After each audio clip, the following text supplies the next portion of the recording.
Vous écoutez Europe 1, il est 9h30. Le journal des médias avec Thomas Joubert. Bonjour Thomas. Bonjour, à la une ce matin, incident ce matin sur Europe 1 avec Bernard Tapie, Laurent Ruquier condamné pour avoir montré des caricatures de Marine Le Pen et de gros changements dans le jury de la France, un incroyable talent. Et on commence donc avec ce double incident qui s'est produit ici même dans ce studio ce matin dans la matinale de Thomas Soto. Bernard Tapie était annoncé pour l'interview de 7h45. Il est arrivé dans nos locaux vers 7h30, mais en entendant le lancement juste avant son interview, l'ancien patron de l'OM a quitté le studio.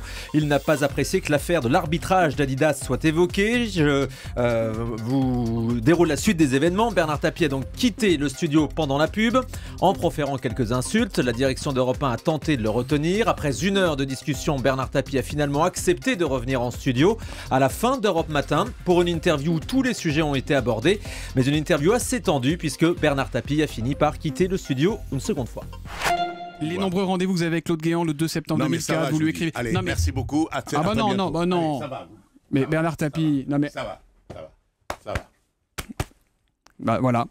Bah vous répondrez pas aux questions. Merci en tout cas d'être venu. Si ça vous dérange pas, la justice faire son boulot. Mais absolument. Voyez, mais il n'est pas question d'arrêter. Hein. Il n'est pas question d'intervenir après la justice. Enfin bon. Bref, merci d'être venu en tout cas Bernard Tapie et d'avoir répondu en partie aux questions. Voilà, c'était ce matin sur Europe 1, donc avec Thomas Soto. Marine Le Pen fait condamner Laurent Ruquier. L'animateur a été condamné hier à 1000 € d'amende avec sursis pour avoir montré à l'antenne sur France 2 un dessin représentant la présidente du Front National. Elle apparaissait au centre d'un arbre généalogique en forme de croix gammée. Un dessin paru dans Charlie Hebdo. Le tribunal correctionnel de Paris a déclaré Laurent Ruquier coupable d'injure publique, considérant que même s'il n'était pas l'auteur du dessin, il s'était rendu complice de l'infraction. Le PDG de France Télévisions, Rémi Fimelin, a également été condamné à la même peine. En revanche, Marine Le Pen a été déboutée pour le dessin la représentant sous forme d'étron. La justice a estimé que Laurent Ruquier l'avait montré en marquant une certaine distance. Et puis encore un départ dans le jury de la France, un incroyable talent. Après Dave, c'est André Dessenberg qui va quitter le jury de l'émission d'M6 pour la prochaine saison. La directrice artistique du Crazy Horse explique que ses obligations personnelles et professionnelles l'empêchent de se consacrer à une deuxième saison. On peut aussi penser qu'M6 l'a écarté puisque la chaîne et le producteur veulent donner un nouveau souffle à l'émission. Selon le Parisien, d'autres changements pourraient avoir lieu comme le départ de Sophie Edelstein. Pour le moment donc, seul Gilbert Rozon est assuré de revenir et cette année le jury devrait participer au tournage des castings. Et puis toujours sur M6, encore une nouvelle émission de concours en préparation. Ouais, la chaîne s'acharne à mettre en compétition tout et n'importe quoi après la bouffe, les boulangeries, les pâtissiers, les bistrots. M6 part à la recherche du meilleur camping de l'été.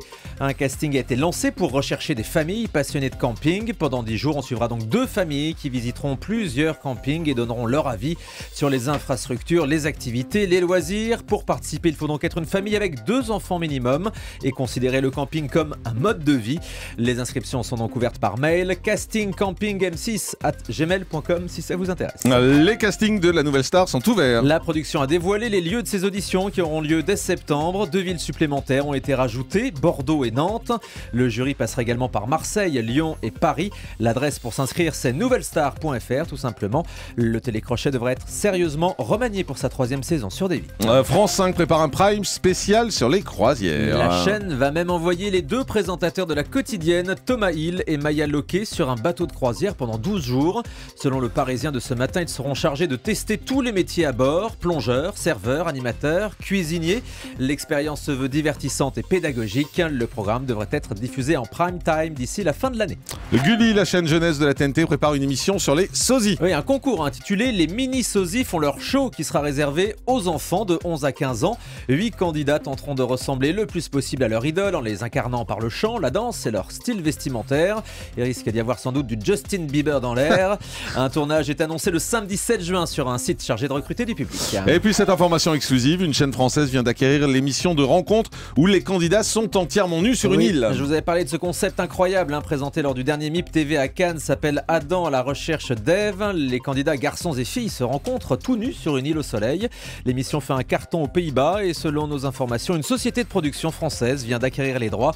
Reste à savoir quelle chaîne osera diffuser le programme qui montre quand même de la nudité frontale. Et puis on termine avec le chiffre du jour. Et 8 minutes, les Français ont passé 8 minutes de moins devant la télé depuis le début de l'année par rapport à la même période l'année dernière. Le chiffre a été révélé par Les Échos qui parle de recul recul historique de la consommation en télé avec plusieurs facteurs d'explication. Le beau temps qui encourage forcément moins à regarder la télé, mais aussi le manque d'attractivité puisqu'il y a eu moins de nouveaux programmes que l'année dernière et certaines émissions sont victimes d'un phénomène d'usure. Merci Thomas. Tout de suite, c'est le télérépondeur. C'est votre avis sur la télé.